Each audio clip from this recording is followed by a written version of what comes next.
समाजाचं एसटी आरक्षण अंमलबजावणी होण्यासाठी आम्ही रास्ता रोको केलेला आहे आणि या सरकारला जाग येण्यासाठी आज धनगर समाज संपूर्ण महाराष्ट्रामध्ये ठिकठिकाणी आज रास्ता रोको करत आहे।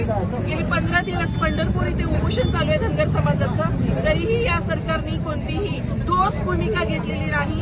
गेल्या रविवारी सांगितलं होतं की आम्ही सरकारने GR काढू आणि तात्काळ आरक्षणाची अंमलबजावणी करू असं स्वतः मुख्यमंत्री साहेबांनी सांगितलं होतं, पण हे मुख्यमंत्री साहेब शब्दाला पक्के नाहीयेत। त्यांना आपल्या धनगरांची जाण नाहीये, धनगरांचा 2 नंबर संख्या आहे त्याची त्यांना जाणीव नाहीये। आम्ही या मुख्यमंत्र्याचा जाहीर निषेध करतो आणि वारंवार जी फसवणूक केली याला आम्ही येत्या विधानसभेमध्ये तुळजापूर तालुक्यातील धनगर समाज या मुख्यमंत्र्याला आणि त्यांच्या पक्षाला धडा शिकवल्याशिवाय राहणार नाही। धनगर समाज आज पेटून उठलेला आहे।